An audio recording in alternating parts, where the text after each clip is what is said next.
La voilà donc vaincue, cette femme étonnante qui avait cru pouvoir me résister. Elle est à moi, tout entière à moi. Elle n'a plus rien à m'accorder. Je vais te raconter comment j'ai enlevé la dernière manche. Je savais quel jour et à quelle heure la trouver seule chez elle. J'ai sonné. C'est elle qui est venue m'ouvrir. Oh, inutile de me mettre à la porte. Je viens vous dire adieu. Je quitte Paris pour 5 ans. J'ai demandé un poste perdu à 11 350 kilomètres d'ici, à La Réunion. Et je l'ai obtenu. Vous êtes fou.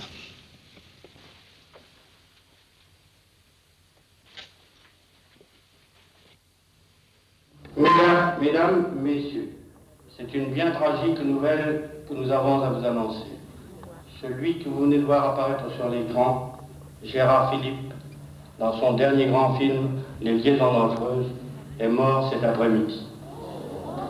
C'est une perte irréparable pour le cinéma et pour le théâtre français. Voulez-vous lui adresser vos derniers bravos? Ce sera comme un dernier adieu que vous lui adresserez au moment même où il disparaît.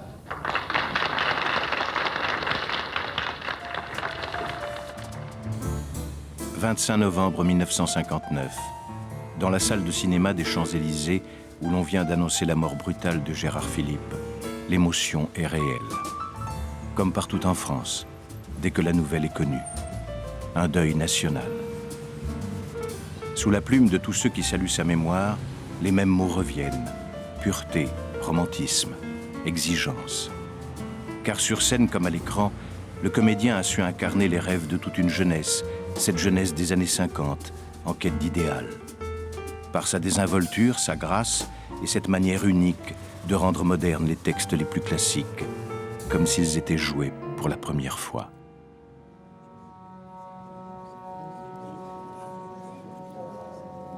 N'armez plus contre moi le pouvoir des humains.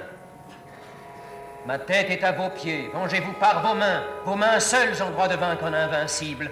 Prenez une vengeance à tout autre impossible. Mais du moins, que ma mort suffise à me punir. Ne me bannissez point de votre souvenir. Et puisque mon trépas conserve votre gloire, pour vous en revancher, conservez ma mémoire, et dites quelquefois en déplorant mon sort, s'il ne m'avait aimé, il ne serait point mort. Ainsi d'inconnu. C'est la première fois que je voyais vraiment Rodrigue.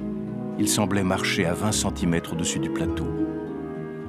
Tous ceux qui virent Gérard Philippe interpréter le Cid, qu'il créa en 1951 dans la mise en scène de Jean Vilar, en conservent un souvenir lumineux, inoubliable. Un Rodrigue d'à peine 30 ans, valeureux et tendre, presque un contemporain, qui avait su communiquer toute sa jeunesse et sa fougue aux Alexandrins de Corneille.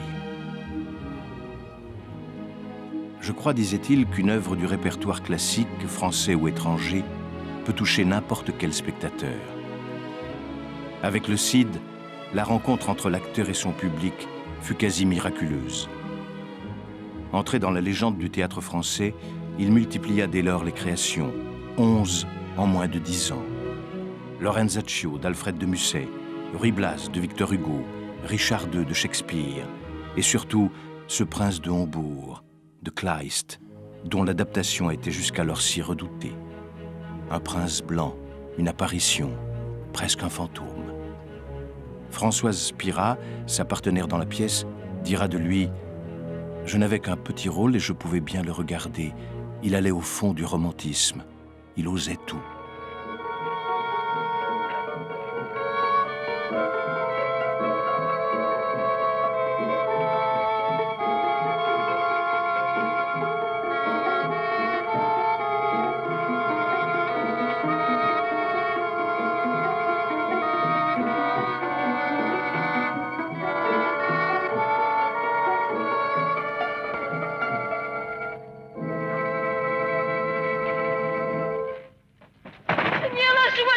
Allez, les salves le réveilleront. Feu! Vive le prince de Hombourg! Vive le vainqueur de Fehrbellin!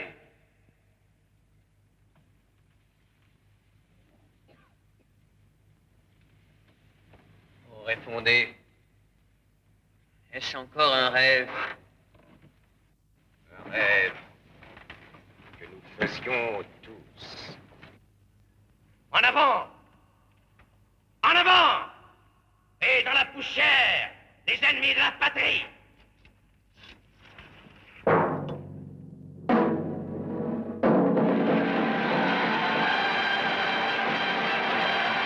Le jeu, pour chaque acteur, reste une énigme absolue. Quand on le pressait de s'expliquer, Gérard Philipe se contentait de répondre « Le jeu n'est pas affaire de réflexion, c'est un don de la nature à l'acteur et de l'acteur à son personnage. » Et l'on est bien tenté de le croire devant le mystère de son exceptionnelle présence en scène. Comment sinon expliquer le miracle, cet état de grâce qui se répète soir après soir devant un public émerveillé?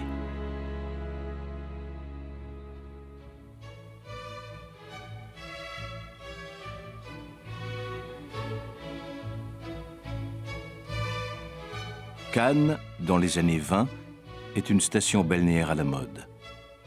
C'est là, le 4 décembre 1922, que Gérard Philipe voit le jour, second fils d'une famille bourgeoise.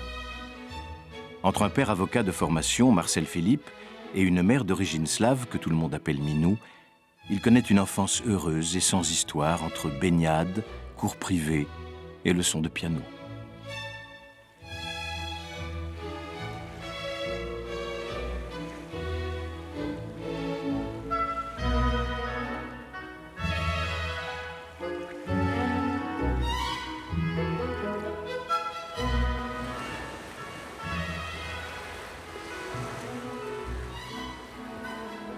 Face à un père absorbé par ses affaires, la mère et les deux fils forment une sorte de petit clan auquel ils ont trouvé un nom de code, le trio. Une relation privilégiée lie Gérard, comme son frère Jean, à cette femme belle, élégante, si peu conventionnelle, qui partage leurs soucis et leur joie d'enfant. C'est elle qui soutient Gérard lorsque son père s'oppose à son rêve de devenir comédien. En 1940, toute une colonie d'artistes est venue se réfugier sur la côte pour échapper à l'occupant. Parmi eux, le réalisateur Marc Allégret qui lui fait tourner un bout d'essai.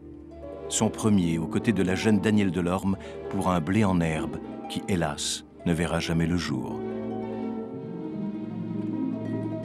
Gérard Philipe fréquente alors assidûment les studios de la Victorine, décroche quelques petits rôles et surtout effectue des débuts remarqués au Casino de Cannes dans Une grande fille toute simple, comédie d'André Roussin avec Claude Dauphin et Madeleine Robinson, le 11 juillet 1942.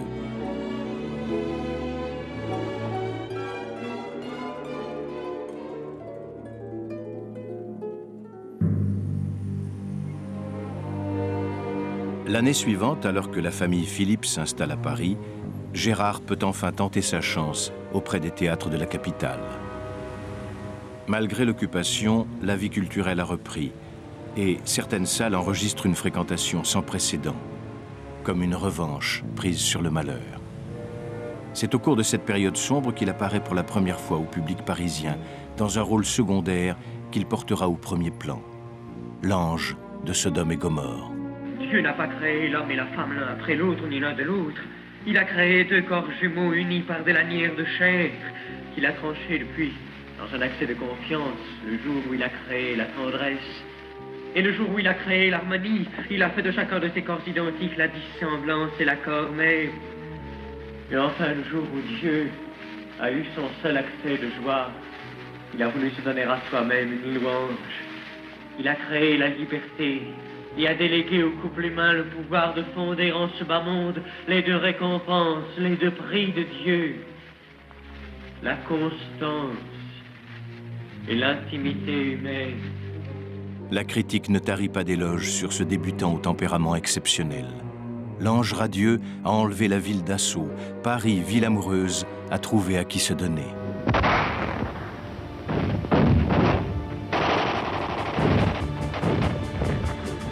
L'issue de la guerre n'est plus qu'une question de temps.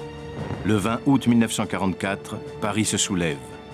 Aux côtés de Jacques Sigurd, son ami scénariste, Gérard Philipe s'engage dans les FFI.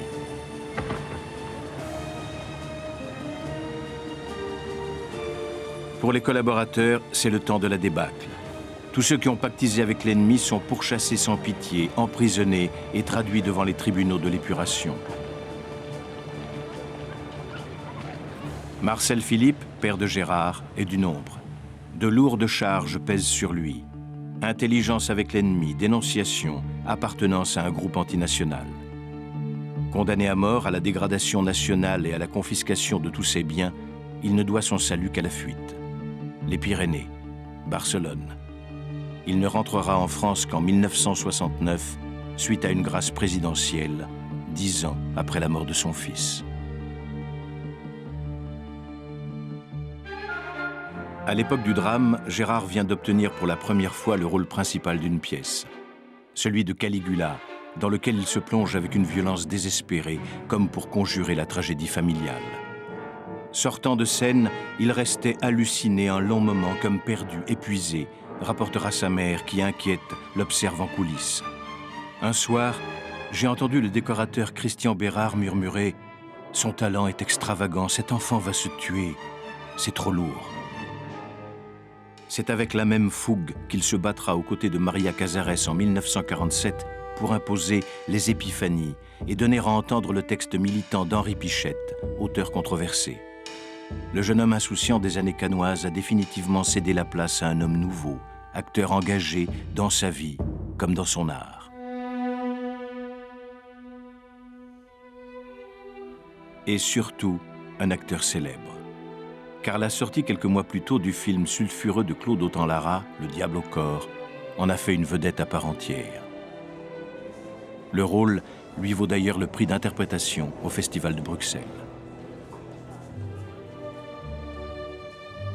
L'Idiot, sa première vraie expérience de cinéma, avait déjà rendu familier ce visage vulnérable et cette haute et juvénile silhouette, comme les définissait Edwige Feuillère, sa partenaire dans le film.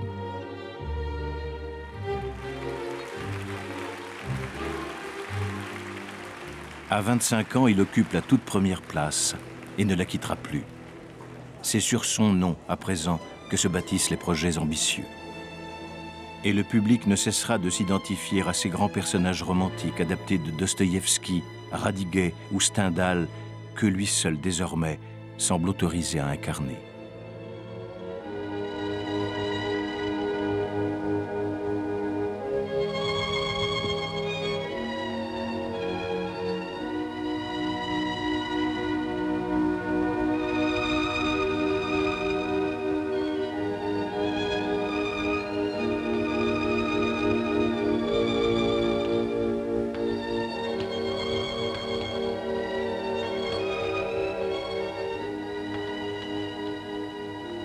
In nomine Patris et Filii Spiritus Sancti. Amen.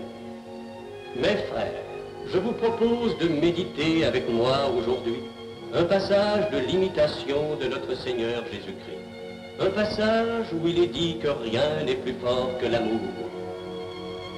Parce que l'amour est né de Dieu. Seigneur, faites que j'apprenne à goûter au fond de mon cœur combien il est doux d'aimer. Alors que les films s'enchaînent, chacun semble imposer un peu plus l'image d'un jeune premier idéal, au charme irrésistible. Et quand René Clair vient chercher l'ange de Sodome et Gomorrhe pour affronter Méphisto dans sa version rajeunie du mythe de Faust, il sait bien que celui-ci, derrière son apparente fragilité, est le seul capable de s'opposer au diable qu'incarne Michel Simon et de le faire échouer dans sa tentative de lui acheter son âme. Gérard Philippe, aux yeux du cinéma français, porte en lui le secret de l'éternelle jeunesse.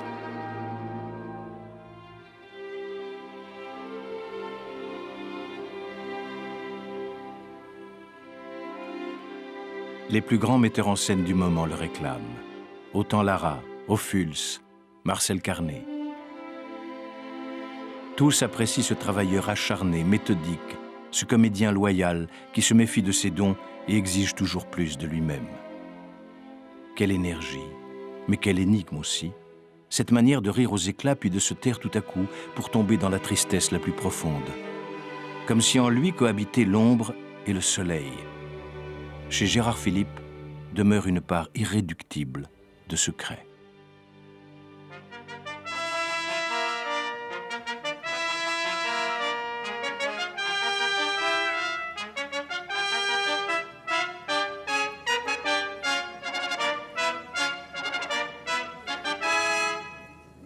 La représentation commencera dans 3 minutes.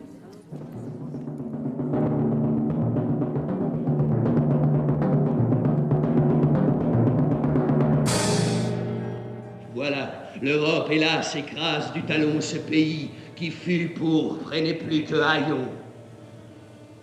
L'État s'est ruiné dans ce siècle funeste, et vous vous disputez à qui prendra l'Ouest. Ce grand peuple espagnol aux membres énervés qui s'est couché dans l'ombre et sur qui vous vivez, expire dans cet antre où son sort se termine.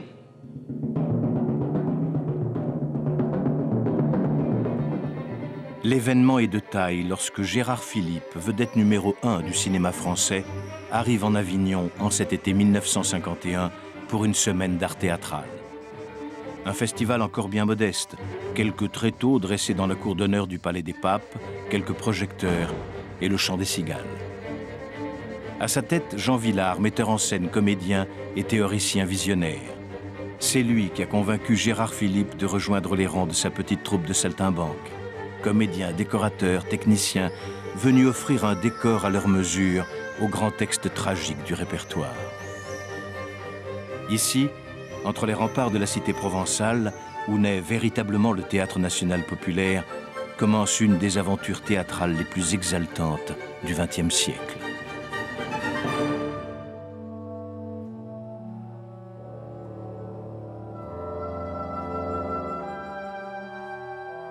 Trois créations sont prévues, la Calandria, le Prince de Hombourg et surtout le Cid de Corneille, que Gérard Philipe redoute tant d'interpréter et qu'il refusait à Villars depuis déjà 2 ans. Machimène, Ôte-moi cet objet odieux qui reproche ton crime et ta vie à mes yeux. regarde-le plutôt pour exciter ta haine, pour croître ta colère et pour hâter ma peine. Tu éteins mon sang. Plonge-le dans le mien et fais-lui perdre ainsi la teinture du tien. Oh, quelle cruauté! Qui tout en un jour tu perds par le fer, la fille, par la vue. Ôte-moi cet objet, je ne le puis souffrir. Tu veux que je t'écoute et tu me fais mourir. Merci, ma jolie. Nous allons voir la scène de la consécration du Cid. Allez, viens. Reste là.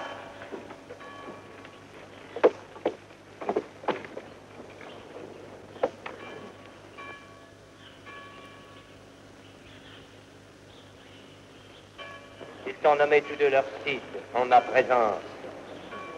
Puisque si dans leur langue est autant que Seigneur, je ne t'envierai pas ce beau titre d'honneur.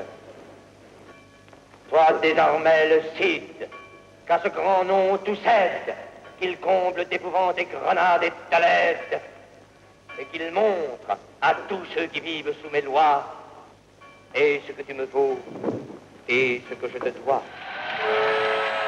Le 18 juillet 1951, lors de la première représentation du Cid, c'est un véritable triomphe que le public d'Avignon fait à Gérard Philipe. Pourtant, la veille, celui-ci s'est blessé en tombant du plateau et a dû se résoudre à jouer toute la pièce assis, surmontant sa douleur. Je ne saurais vous dire comment j'ai joué. Je me souviens seulement de ce lourd silence qui pesait sur moi pendant que je disais les stances. Puis, un bruit immense, celui de ces milliers de spectateurs applaudissant Corneille. Triomphe donc, pour Corneille, pour Gérard Philipe, mais aussi pour Jean Vilar et pour ses idées, sa vision du théâtre, dont l'acteur se fera désormais le champion. En même temps qu'il entre dans la légende du festival, il inaugure un compagnonnage que seule la mort saura interrompre. Et c'est avec sa nouvelle famille de théâtre, la troupe du TNP, qu'il reviendra désormais régulièrement en Avignon pour présenter ses nouvelles créations.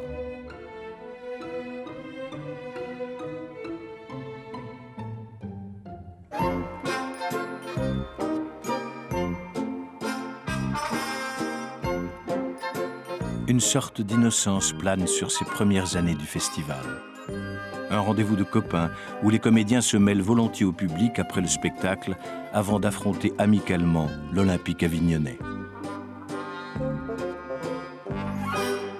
George Wilson, Philippe Noiret, Maurice Jarre, Sylvia Montfort, Jeanne Moreau, autant de jeunes talents qui viendront partager cette aventure unique. Villars, dit Gérard Philipe, s'efforce de supprimer la vedette et de ramener les acteurs aux dimensions de leurs tâches, d'éveiller l'esprit collectif et surtout de développer dans toute la troupe la conscience de ses devoirs envers le public. Oui, c'est bien ici, en Avignon, que l'esprit du TNP prend sa source, loin du petit monde du théâtre parisien. Mais le cinéma français, lui aussi, réclame Gérard Philipe. Dès le mois d'août 1951, le Festival d'Avignon à peine achevé commence le tournage de Fanfan la Tulipe. C'est dans les collines au-dessus de Grasse que sont tournés les extérieurs du film, sur les lieux mêmes où l'acteur a passé son enfance. Un véritable rendez-vous avec ses jeunes années, en quelque sorte, les grandes vacances du Cid.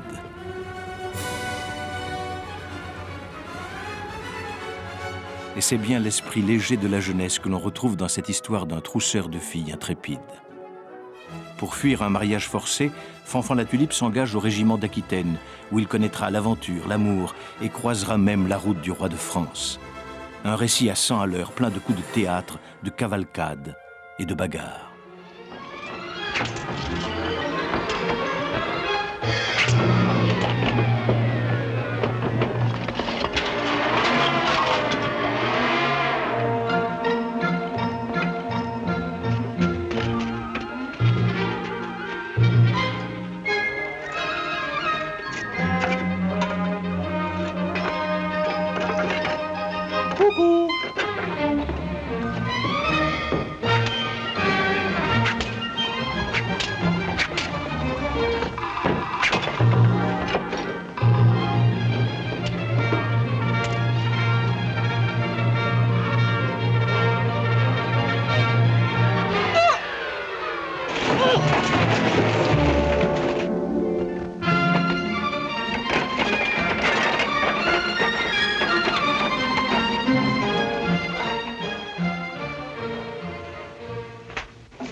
Galoper, se battre en duel, c'est ce que Gérard Philipe doit faire à chaque instant devant la caméra de Christian Jacques.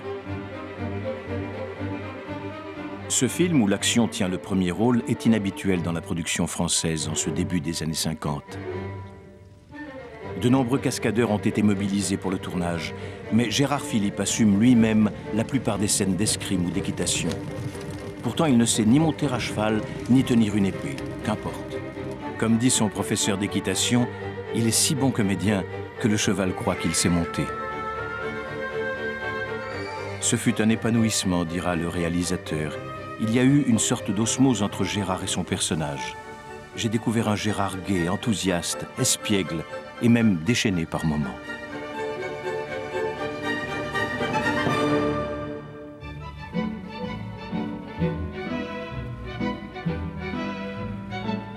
Le succès est planétaire. Moscou acclame Fan Fan Tulpan. New York, The Jet Propelled Frenchman, le français bondissant. Tokyo, le samouraï du printemps. Une cote d'amour internationale que l'acteur peut constater par lui-même lorsqu'il se rend au Japon en 1953 aux côtés de Anne, son épouse. Tous deux se sont connus au lendemain de la guerre. Et très vite, la jeune femme a pris la première place auprès de Gérard, celle qu'occupait jusque-là Minou, sa mère. De son vrai nom, Nicole Fourcade, Anne a divorcé pour lui d'un diplomate français avec lequel elle a vécu en Chine.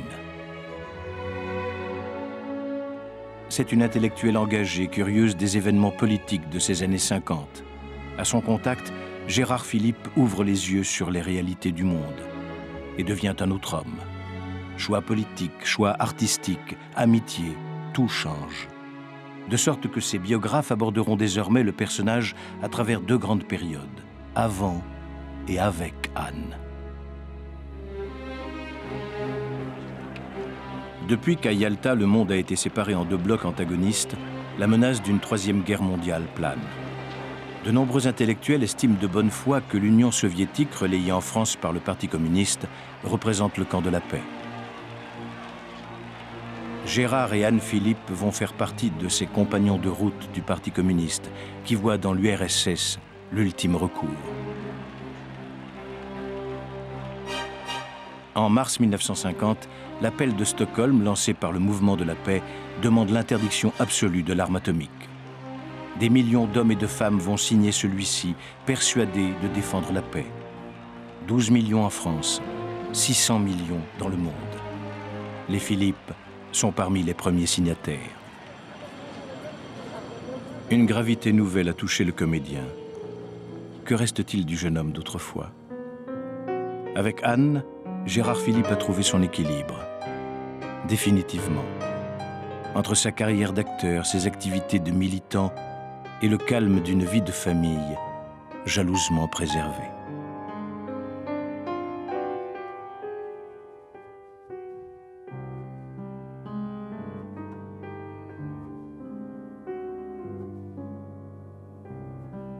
Et surtout, sans Anne, exigeante et perfectionniste et qui devient la conseillère très écoutée de son mari, que serait-il advenu de la carrière de Gérard Philippe?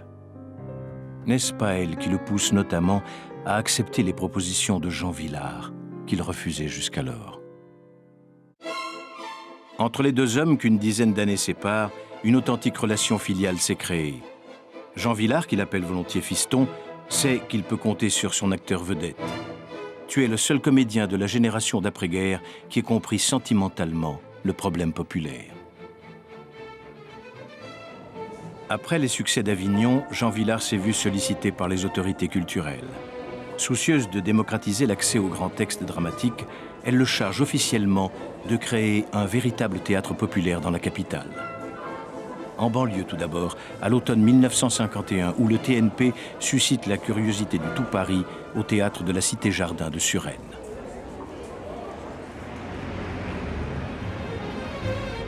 Enfin, 6 mois plus tard, la troupe s'installe définitivement au Palais de Chaillot, en plein Paris. Dans cette salle de 3000 places, Jean Vilar va créer l'événement et gagner un immense public en s'appuyant notamment sur les comités d'entreprise. Du théâtre, certes, mais aussi des soirées dansantes, des concerts, des réveillons. Jean Vilar inaugure ici la formule qui fera le succès du TNP. Et Chaillot devient un lieu de rencontre, d'échange, un lieu multiple, convivial et festif. Le théâtre d'un vrai divertissement populaire.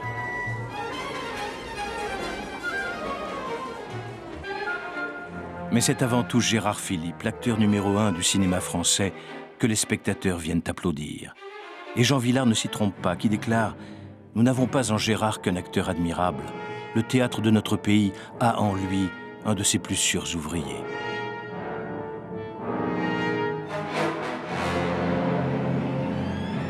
Au TNP, Gérard Philippe ne se comporte pas en vedette invitée et ne réclame aucun régime de faveur. À l'affiche, son nom s'inscrit à sa place alphabétique. Son salaire s'aligne sur celui de ses camarades. Et en 8 ans de présence, il ne demandera jamais la moindre augmentation. La réussite du TNP devra beaucoup à l'engagement radical de Gérard Philippe.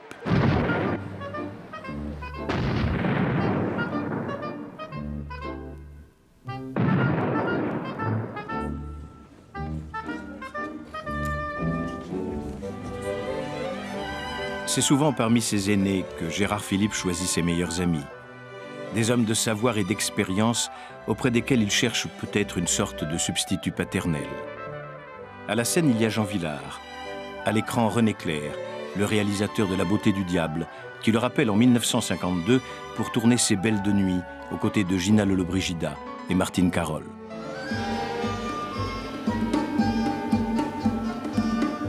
Pour René Clair, Gérard Philippe est l'acteur providentiel, celui qu'il attendait sans doute et qui saura traduire ses intentions dans leurs moindres détails.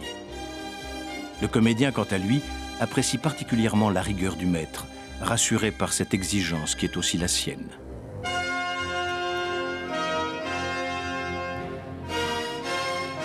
Et c'est avec une aisance éblouissante qu'il se glisse dans l'univers poétique et élégant de René Clair.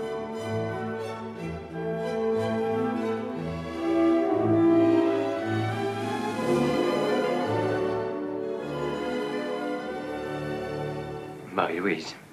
Votre déclaration est terminée, vous pouvez vous relever et partir. Non. J'attends. Quoi encore? Votre réponse. Vous m'avez fait parler, à mon tour de vous faire répondre. Si j'étais à votre place, savez-vous ce que je dirais? Monsieur, je vous connais à peine, Et je voudrais m'assurer de votre sincérité. Asseyons-nous et causons. Non, monsieur. Ne dites rien, c'est moi qui parle pour vous. J'ai l'impression, monsieur, c'est vous qui parlez, que je viens de rencontrer un véritable ami. Dans cette petite ville où la médisance atteint les plus honnêtes femmes, monsieur de Laverne, j'ai enfin trouvé quelqu'un qui saura garder le secret de ce qui peut se dire ou se passer entre nous. Si vous saviez, Armand, je m'appelle Armand. Si vous saviez, Armand, comme j'étais seul avant de vous connaître. Vous attendez quelqu'un? Taisez-vous.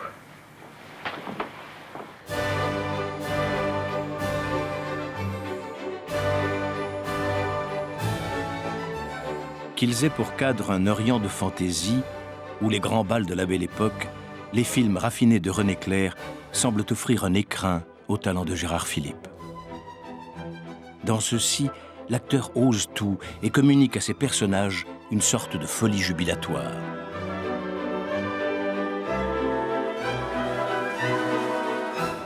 Gérard est pareil à un pur sang ombrageux, témoigne René Clair.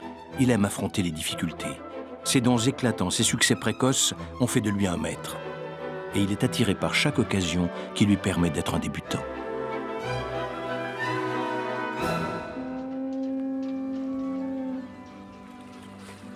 Marseille, été 1954. L'équipe technique du TNP a construit un grand théâtre en plein air sur les quais du Vieux-Port. Ce soir, on attend 3000 spectateurs, en espérant que le Mistral ne sera pas au rendez-vous. La semaine dernière, c'était à Rouen qu'une foule enthousiaste applaudissait aux exploits de Rodrigue. Et en Bourgogne, quelques jours plus tôt, 10 000 personnes pour 6 représentations. Dans la ferveur populaire, le CID poursuit son tour de France des festivals d'été.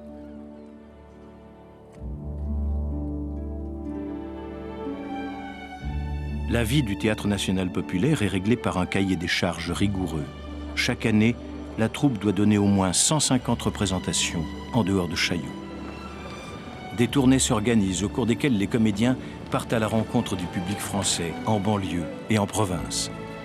Nous avons résolu, explique volontiers Gérard Philipe, de porter le théâtre dans la demeure même des travailleurs, eux qui n'ont pas l'occasion de venir dans les grands centres pour voir les spectacles.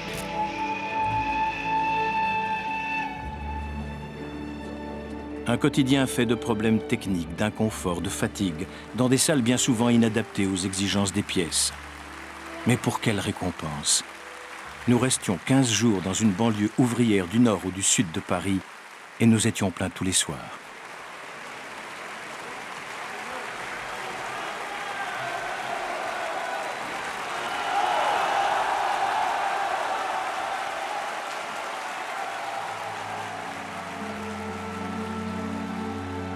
Et même à l'étranger, États-Unis, Canada, Italie, Allemagne, la liste est longue des pays où la troupe du TNP fait escale. Pour quelques jours ou pour quelques semaines. Mais c'est le plus souvent en Europe de l'Est qu'elle pose ses malles, dans ces républiques où l'expression « théâtre populaire » trouve un écho favorable.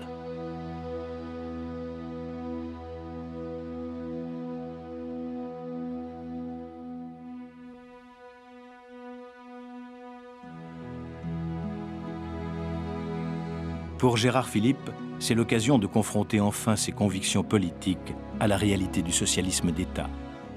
Mais cette expérience, quelquefois, s'avère douloureuse.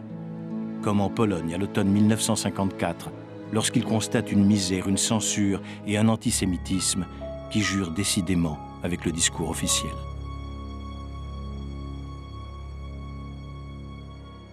La trentaine venue, une sorte d'angoisse le saisit. J'avais peur d'être catalogué parmi les romantiques tristes, dira-t-il plus tard. Déjà, je sentais le poids des héros romantiques que j'avais incarnés. Gérard Philipe a mûri. Sa personnalité s'est étoffée. Mais le monde du cinéma semble vouloir figer en lui l'image d'une jeunesse qui pourtant s'éloigne déjà. Et les producteurs continuent à lui proposer de grands rôles en costume, inspirés du patrimoine littéraire. Mais qui d'autre que lui pouvait jouer le rouge et le noir?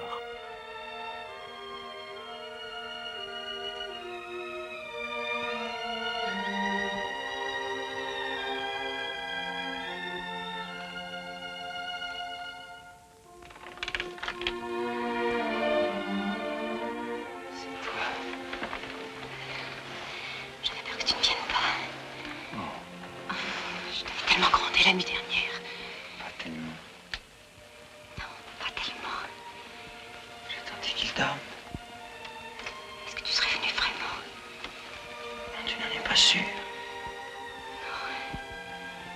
Mais tu ne sais pas que tu es belle.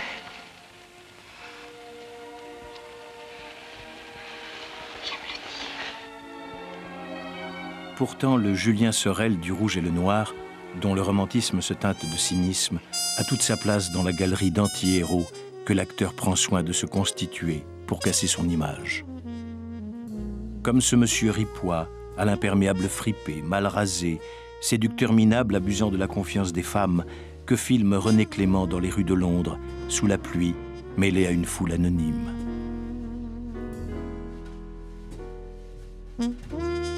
Une image crue, réaliste, déglinguée.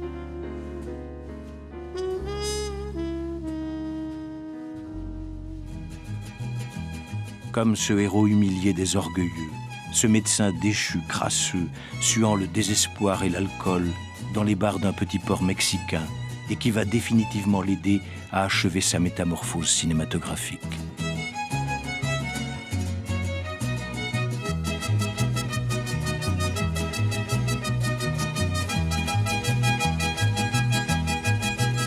La Seigneur est venue ici exprès pour te voir danser. Moi, je t'ai promis une bouteille. Et toi, tu me dis que tu es fatigué. La bouteille, je crois que je l'ai gagnée. Mais si la dame est venue exprès pour me voir...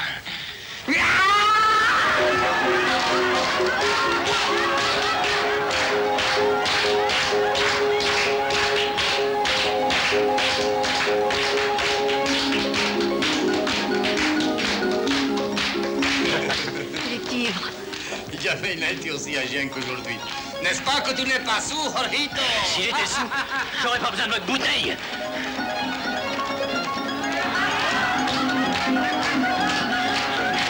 Cet homme est vraiment ignoble. Lui, c'est un type épatant, il a un cœur. Mais ça, vous ne pouvez pas le comprendre.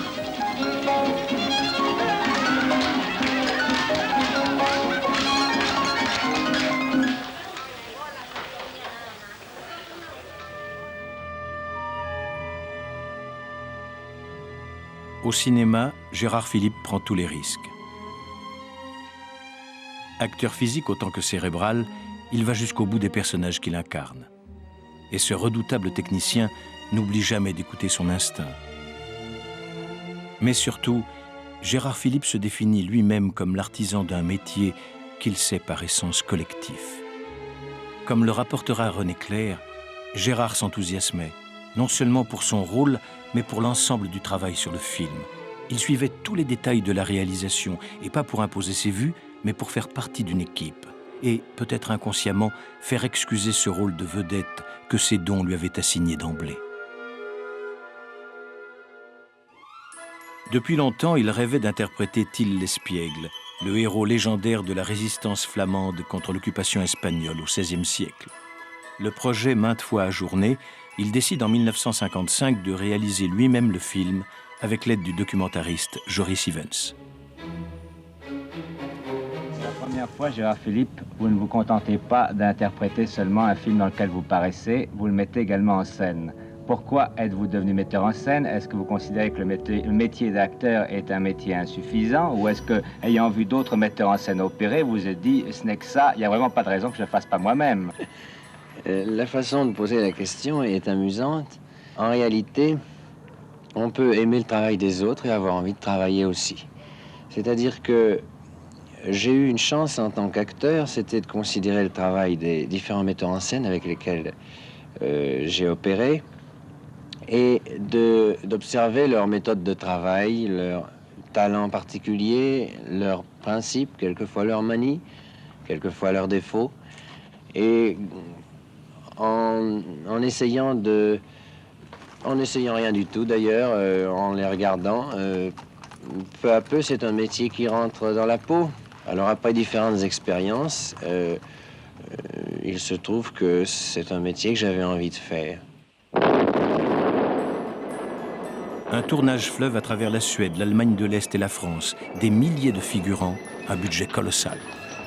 Rien n'est trop beau pour Till, auquel le réalisateur débutant communique toute son énergie. Le film, qui veut être un pamphlet contre toutes les oppressions, sort sur les écrans le 7 novembre 1956. Mais l'actualité politique vient briser net ce rêve de cinéma. Derrière le rideau de fer, la Hongrie s'enflamme, contestant l'autorité de Moscou. Les chars soviétiques entrent dans Budapest pour écraser l'insurrection. L'intervention russe provoque en France une vague d'indignation. À Paris, le Parti communiste est assiégé et les compagnons de route montrés du doigt. Elles paraissent bien anodines, les espiègleries de Thiel, comparées à la résistance désespérée du peuple hongrois. Le film ne se relève pas de cette redoutable confrontation. L'unique réalisation de Gérard Philipe est un terrible échec commercial. Un échec artistique aussi, qui lui vaut les foudres de la critique. D'ailleurs, celle-ci, depuis quelque temps, ne l'épargne pas. Pour preuve, la violence des attaques du jeune François Truffaut. Gérard Philipe, cette idole du public féminin entre 14 et 18 ans, est la terreur des metteurs en scène. Une nouvelle vague, comme on l'appelle déjà, secoue le cinéma français et semble clairement vouloir se passer de lui.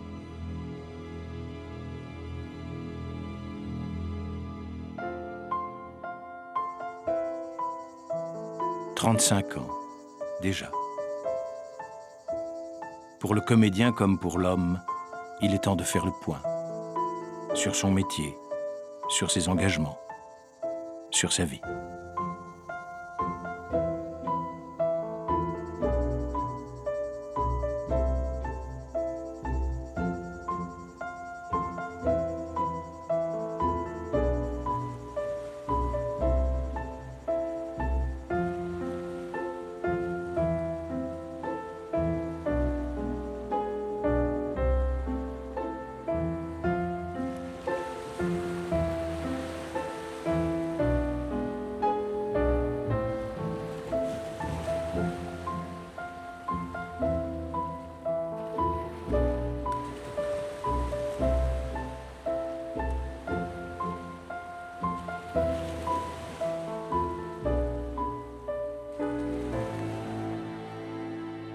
L'été 1958 est celui du retour au TNP, après 4 ans d'absence consacrés au cinéma.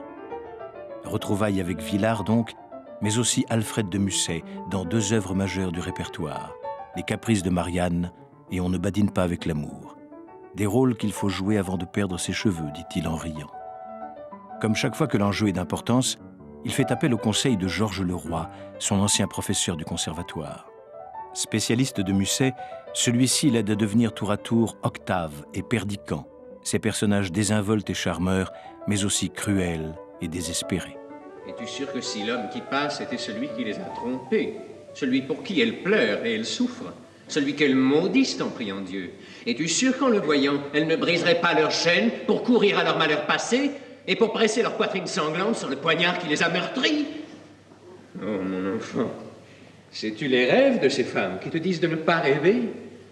Sais-tu quel nom elles murmurent quand les sanglots qui sortent de leurs lèvres font trembler l'hostie qu'on leur présente? Elles qui s'assoient près de toi avec leur tête branlante pour verser dans ton oreille leur vieillesse flétrie.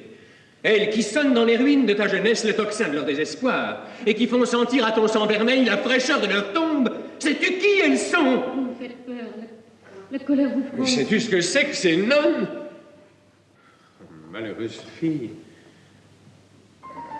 Elles qui te représentent l'amour des hommes comme un mensonge, savent-elles qu'il y a pis encore, le mensonge de l'amour divin? Savent-elles que c'est un crime qu'elles font de venir chuchoter à une vierge des paroles de femme?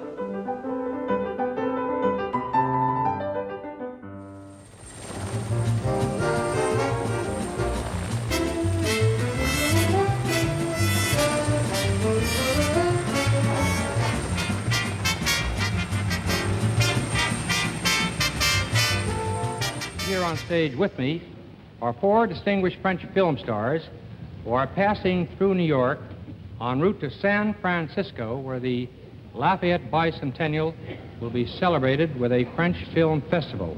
I want you to meet them. Here is a star who's delighted American audiences and Fan the Tulip and touched Americans with his sensitive performance as a schoolboy in The Devil in the Flesh. Gérard Philipe. I'd like you to meet Gérard Philipe. This lovely star is Micheline Prel. John Marais. Françoise Orange. and welcome to America. Loin des studios parisiens et du palais de Chaillot, c'est un tout autre rôle qu'assume Gérard Philipe du fait de sa renommée internationale, celui d'ambassadeur du cinéma français. Infatigable, il voyage régulièrement à travers le monde pour assurer la promotion des films. À Hollywood notamment, où il rencontre les plus grandes stars du moment.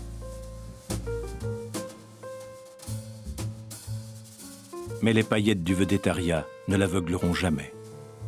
Et lorsqu'au printemps 1957, la profession est secouée par un conflit social sans précédent, Gérard Philipe s'engage tout entier dans ce nouveau combat. Les acteurs ne sont pas des chiens. Dans cet article resté célèbre, il soutient que les comédiens sont des travailleurs comme les autres. Nous sommes aussi des êtres humains, affirme-t-il, et non des schémas ou des abstractions. À partir de là, on songe au rapport qui existe entre employeurs et employés et la lutte syndicale devient nécessaire. Gérard Philipe, dont la stature morale et l'autorité politique font l'unanimité, s'attaque à tous les dossiers à la fois. Télévision, décentralisation théâtrale, rémunération des heures supplémentaires. Il parvient même à rassembler la profession autour d'un syndicat unique. Le 15 juin 1958, il en est élu président.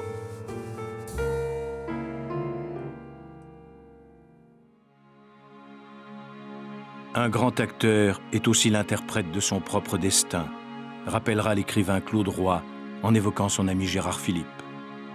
Il faut qu'il ait vécu le courage et le chagrin, la passion et la tristesse. J'aimais d'abord en Gérard Philipe cette application à être un homme autant qu'un acteur, à vivre autant qu'à jouer. Cette vie, il l'avait toujours voulu intense, audacieuse, passionnée, comme s'il pressentait le destin tragique qui le fera disparaître brutalement d'un cancer du foie à l'âge de 37 ans. Et tout Gérard Philipe, peut-être, se retrouve dans ces quelques mots échangés avec un journaliste 1 an avant sa mort. Quelle pensée s'impose souvent à vous? L'urgence des choses que je dois faire. Mais qu'est-ce qui vous étonne dans la vie? Sa brièveté.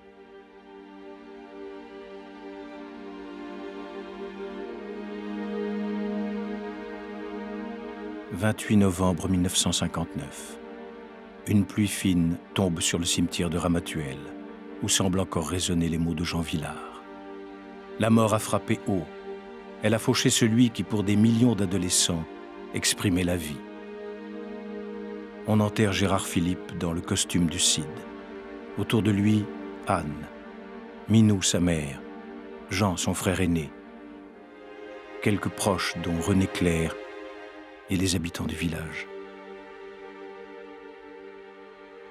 Les siens l'ont emporté dans le ciel des dernières vacances, écrira Aragon dans un dernier hommage. À Ramatuelle, près de la mer, pour qu'il soit à jamais le songe du sable et du soleil, et qu'il demeure éternellement la preuve de la jeunesse du monde.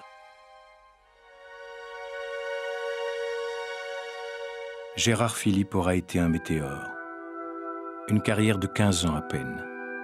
Mais durant ces 15 ans, combien de rôles inoubliables gravés dans la mémoire d'un public qui jamais ne lui retira son affection. Gérard Philipe, pour tous, restera Rodrigue, Fanfan, Lorenzo, ou ce petit prince de Saint-Exupéry qui nous parle aujourd'hui par sa voix. Le petit prince dérangea de nouveau mes réflexions. Et tu crois, toi, que les fleurs... Mais non, je ne crois rien. J'ai répondu n'importe quoi. Je m'occupe, moi, de choses sérieuses. Me regarda stupéfait. De choses sérieuses. Il me voyait mon marteau à la main et les doigts noirs de cambouis, penché sur un objet qui lui semblait très laid. Tu parles comme les grandes personnes. Ça me fit un peu honte. Mais impitoyable, il ajouta... Tu confonds tout. Tu mélanges tout. Il était vraiment très irrité. Il secouait au vent, des cheveux tout dorés. Je connais une planète où il y a un monsieur cramoisi. Et toute la journée, il répète comme toi, « Je suis un homme sérieux, je suis un homme sérieux. » Et ça le fait gonfler d'orgueil. Mais c'est pas un homme, c'est un champignon. Quoi? Un champignon? Le petit prince était maintenant tout pâle de colère. Il y a des millions d'années que les fleurs fabriquent des épines. Il y a des millions d'années que les moutons mangent quand même les fleurs. Et ce n'est pas important, la guerre des moutons et des fleurs. Et si je connais, moi, une fleur unique au monde, qui n'existe nulle part, sauf dans ma planète, et qu'un petit mouton peut anéantir d'un seul coup, comme ça, un matin, sans se rendre compte de ce qu'il fait. C'est pas important, ça ?